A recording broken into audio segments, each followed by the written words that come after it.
Assalamualaikum warahmatullahi wabarakatuh. Selamat siang, mahasiswa hebat.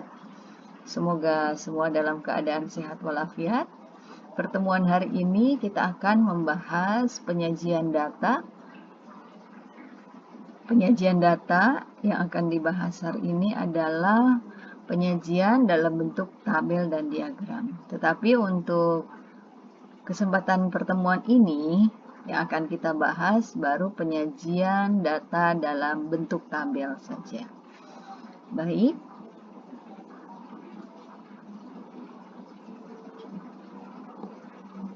Sekarang kita berikan definisi dulu. Apa itu penyajian data?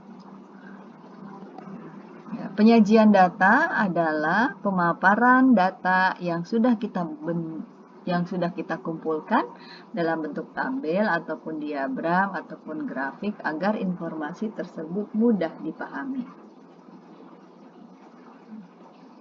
Sekarang ini ada beberapa bentuk penyajian data.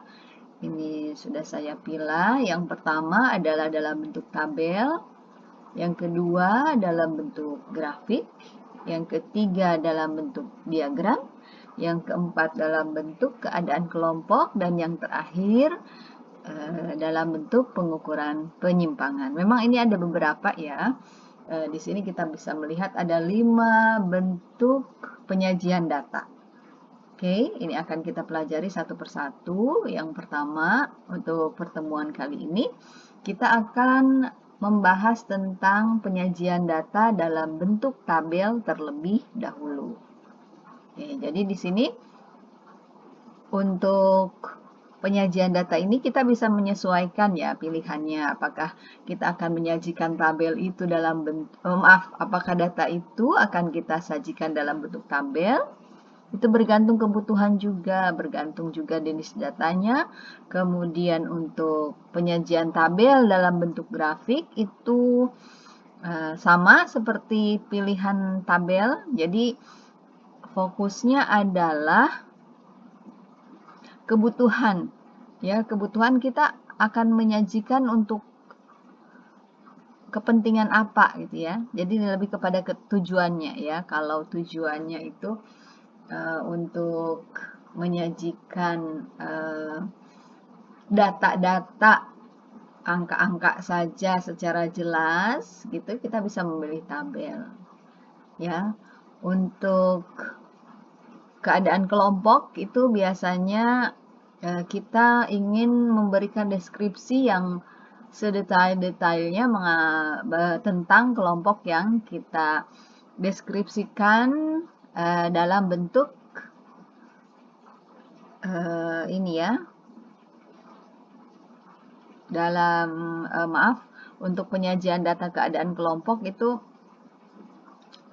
diperlukan beberapa hal yang menunjukkan keadaan kelompok itu sendiri. Berikutnya untuk pengukuran penyimpangan juga demikian. Nah ini ya, ini yang saya gambarkan secara utuh dulu kepada kalian bahwa memang untuk menyajikan data itu, data yang berupa angka-angka itu kita bisa memilih dalam bentuk tabel, grafik, diagram, keadaan kelompok, dan pengukuran penyimpangan. Oke, di sini tabel juga kita bisa memilih ada tabel bentuk biasa, ada tabel bentuk distribusi frekuensi, dan ada tabel bentuk kontingensi. Untuk grafik, ada grafik histogram, grafik poligon frekuensi, dan OGIF. Untuk diagram, bisa kita sajikan data itu dalam bentuk diagram batang, diagram garis, diagram lambang, diagram lingkaran dan pastel, diagram peta, diagram pencar, dan diagram campuran. Kemudian untuk penyajian data keadaan kelompok, kita bisa memilihnya berdasarkan ukuran penempatan, yaitu median, kuartil, desil, dan persentil. Bisa juga kita memilih menyajikan keadaan kelompok itu dari tendensi sentralnya, yaitu rata-rata hitung, rata-rata ukur, rata-rata harmonik, dan modus. Oke, yang terakhir penyajian data berupa pengukuran penyimpangan. Bentuknya bisa berupa rentangan, rentangan antar kuartil, rentangan semi antar kuartil, simpangan rata-rata, simpangan baku, varians, koefisien varians, dan angka baku. Nah, jadi data-data ini bisa kita tunjukkan ya dan bisa kita gunakan di dalam pembelajaran bahasa dan sastra Indonesia. Di mana ini akan kita tunjukkan data-data ini, yaitu ketika kalian melakukan penilaian atau pengukuran, baik itu dalam penilaian pembelajaran maupun untuk kebutuhan penelitian kalian kalau kalian menggunakan penelitian kuantitatif atau penelitian kualitatif deskriptif. Ini juga bisa diperlukan, hanya bukan untuk mendeskripsikan keadaan data. Ini sebagai data pendukung saja. Baik, kita akan mulai dengan penjelasan mengenai penyajian data dalam bentuk tabel. Tabel berisi ikhtisar sejumlah data-data yang biasanya berupa huruf maupun angka. Mengapa ini ada hurufnya? Coba kita lihat ya. Ini jenis tabelnya, ada tabel biasa, tabel kontingensi, dan tabel distribusi frekuensi. Oke. Berikutnya kita bahas dulu tabel biasa. Ya. Tabel biasa berupa skema garis besar untuk sebuah tabel dengan nama-nama bagiannya. Ini contohnya ya, ini ada judul tabelnya, kemudian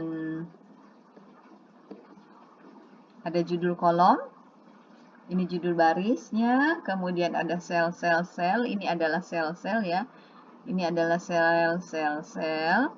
Kemudian ini badan daftar. Ini maksudnya ini ya ke sini. Ini adalah badan daftar. Kemudian yang dimaksud huruf itu tadi ini.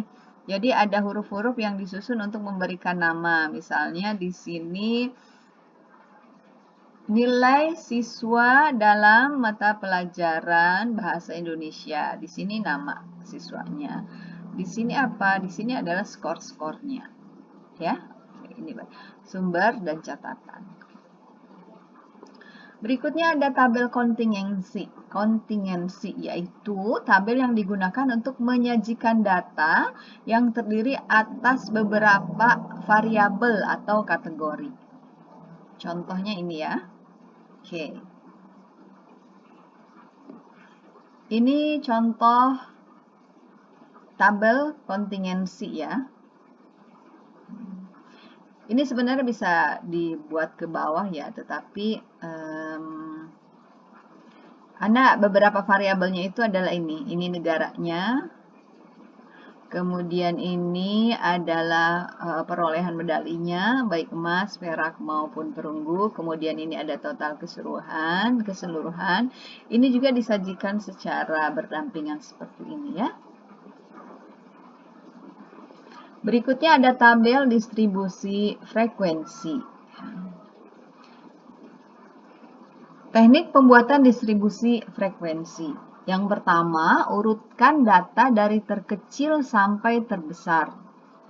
Kemudian yang kedua adalah hitung jarak atau rentangan dari data tertinggi hingga data terendah.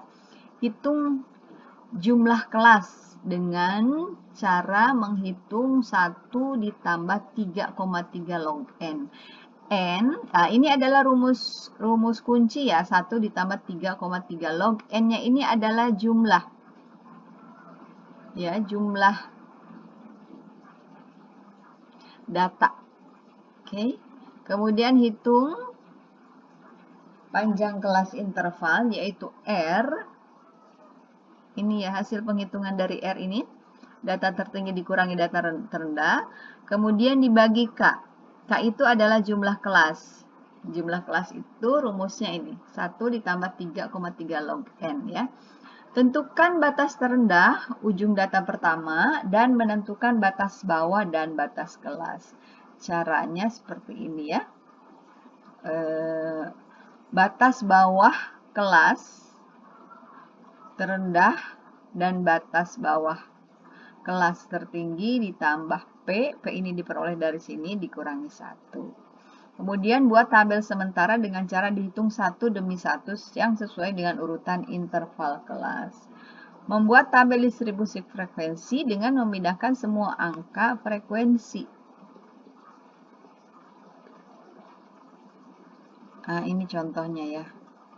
Duh, maaf ini jadi berantakan. Oke, ini contoh tabel distribusi frekuensi. Nah, ini yang dimaksud dengan, coba Ibu edit dulu sebentar ya. Ini karena pilihan ini. Ini karena pilihan layoutnya ya, makanya seperti ini. Sebentar, Ibu akan coba. Nah, seperti ini ya. Ibu ganti dulu.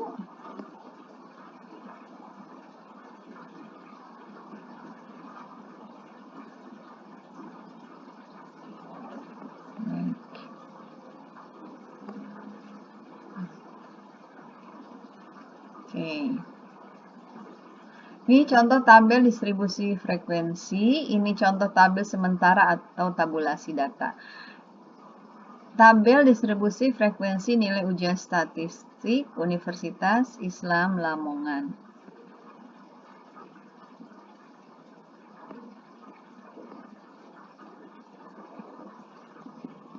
Ya, ini ada yang keliru, Ibu perbaiki dulu.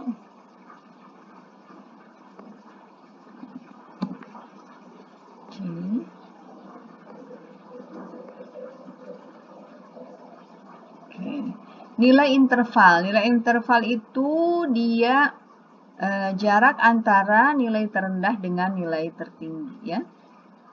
Caranya seperti tadi ya, yang ini.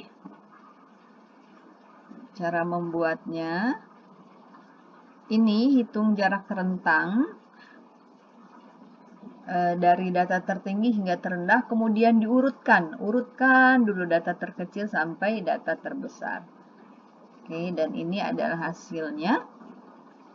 Jadi diperoleh nilai intervalnya adalah 5 di sini ya. 60, 61, 62, 63, 64. Jadi 5 di sini.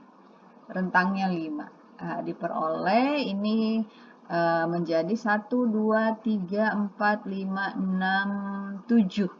Menjadi 7 kelas ya. Kelas pertama itu nilai 60 sampai 64. Di sini untuk nilai rentang 60 sampai 64 ada 2. Frekuensinya adalah 2. Kemudian dari 69 sampai 65. Jadi penghitungan kelas ini dia range-nya, intervalnya itu adalah 5.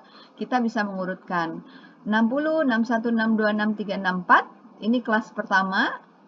Berikutnya kelas 9 mulainya dari 65 sampai 69 dan seterusnya. Ini rinciannya ketika kalian menghitung di angka 65 sampai 69 ini berapa yang muncul. Ternyata ini yang muncul. Ini sebenarnya data ini kita tidak tahu angka berapa yang muncul, tetapi kita hanya melihat dari sisi kelasnya saja, yaitu 65 sampai 69. Bisa saja ini yang muncul adalah 65, 66, 66 dua kali, kemudian 67, kemudian 69-nya dua kali misalnya. Tetapi kita memasukkannya seperti ini, dia tidak menunjukkan angka pastinya berapa, hanya di interval ini yang muncul adalah frekuensinya 6 angka, 6 skor. Begitu seterusnya sampai ke bawah. Ya. Kemudian setelah ini kan yang pertama tabel sementara ya, karena kita ingin menghitung secara rinci berapa nilai yang diperoleh mahasiswa yang mengikuti nilai ujian statistik dari data terendah 60 hingga tertinggi 94 ya. Ini ada setelah dibuatkan tabel distribusi frekuensi yang jadi ini tabel yang ini ya, yang ada di sebelah kanan. Jadi ini tidak lagi menggunakan rincian satu-satu gitu ya, kita seperti menghitung perolehan skor gitu, tapi sudah disajikan dalam bentuk tabel seperti ini. Baik, berikutnya untuk tabel distribusi frekuensi, ya. Tabel distribusi frekuensi itu dibagi lagi menjadi 3. Yang pertama adalah distribusi frekuensi relatif, yang kedua distribusi frekuensi kumulatif, yang berikutnya distribusi frekuensi kumulatif relatif. Ya.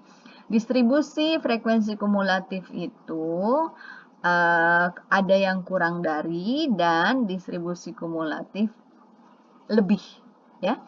Kemudian distribusi frekuensi kumulatif relatif itu distribusi terdiri atas 2, relatif kurang atau relatif lebih.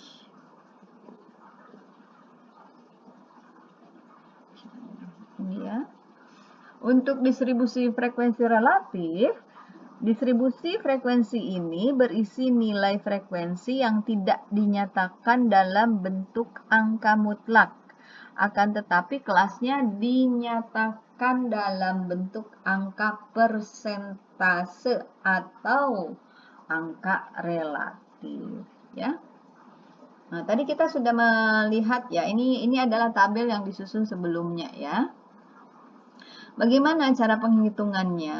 Cara penghitungannya adalah frekuensi relatif KI ini dia kelas keberapa ya? Kemudian dikali 100 dibagi N. Ya, tadi N-nya coba kita lihat di tabel sebelumnya.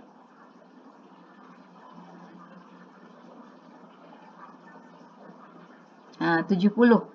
Ini jumlah, N itu tadi jumlah ya, yang sudah diperlihatkan dari rumus sebelumnya. N itu adalah jumlah. Kita ke sini. Contohnya adalah kita ambil di skor di kelas 60 sampai 64 tadi frekuensinya adalah 2. Kita hitung ya, 2. Ini adalah frekuensi distribusi frekuensi relatif kelas pertama. Adalah 2/70 dikali 100.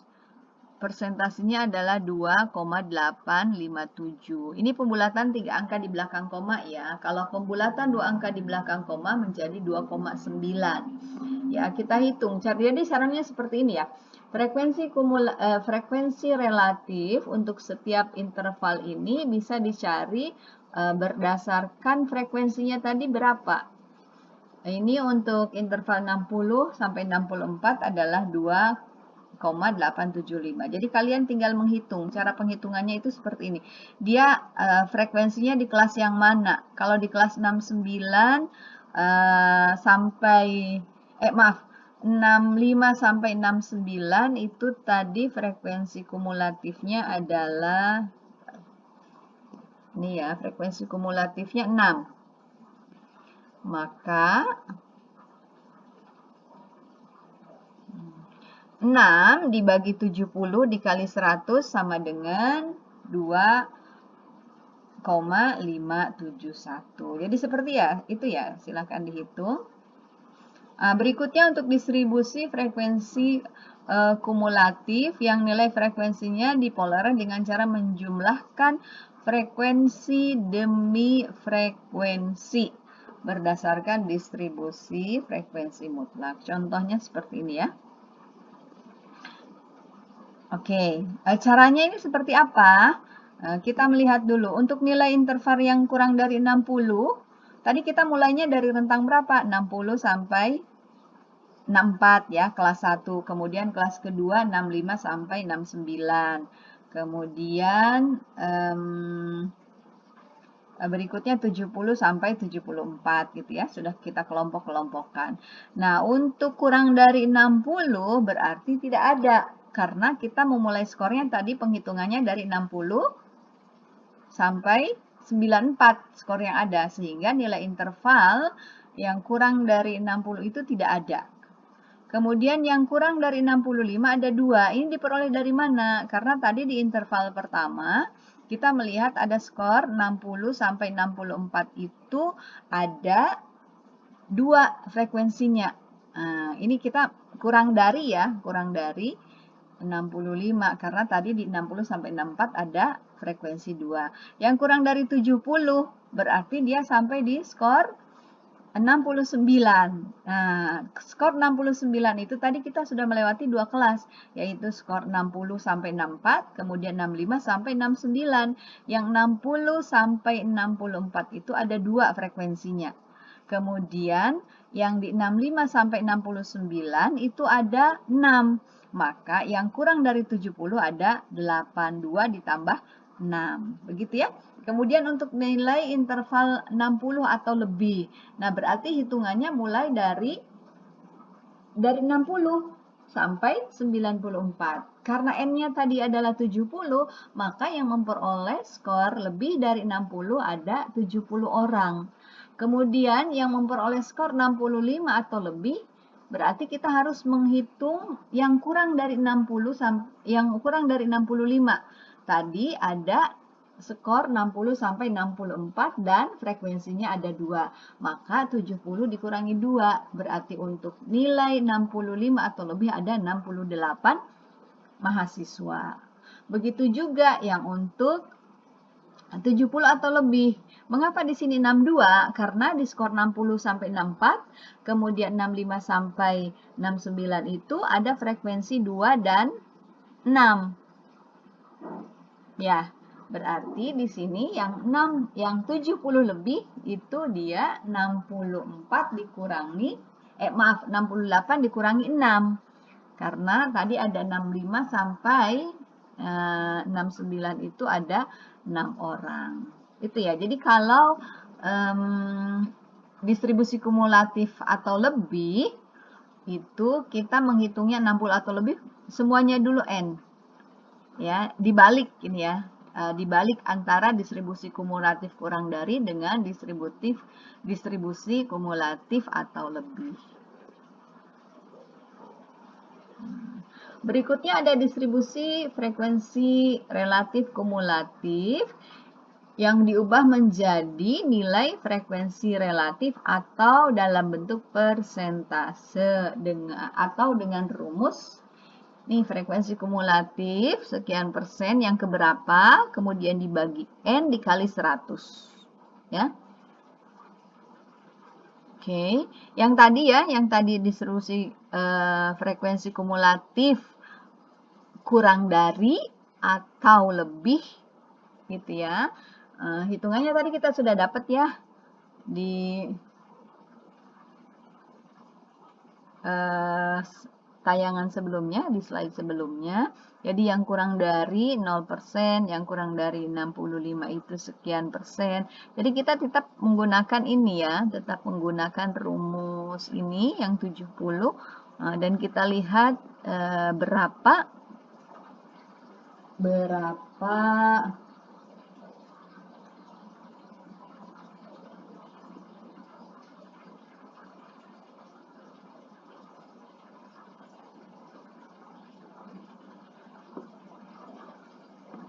kita lihat berapa frekuensinya.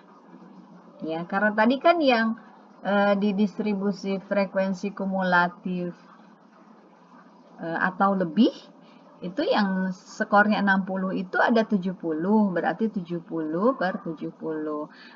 Sebenarnya ini tinggal dipresentasikan saja ya ke ini, ke apa namanya, dikali 100% ya. Tinggal kita bolak-balik aja.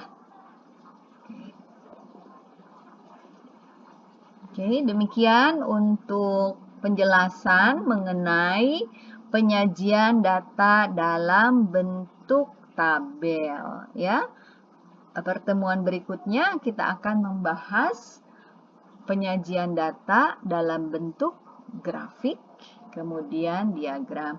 Silakan dipelajari tayangan ini. Berikutnya Ibu akan memberikan tugas kepada kalian melalui LMS.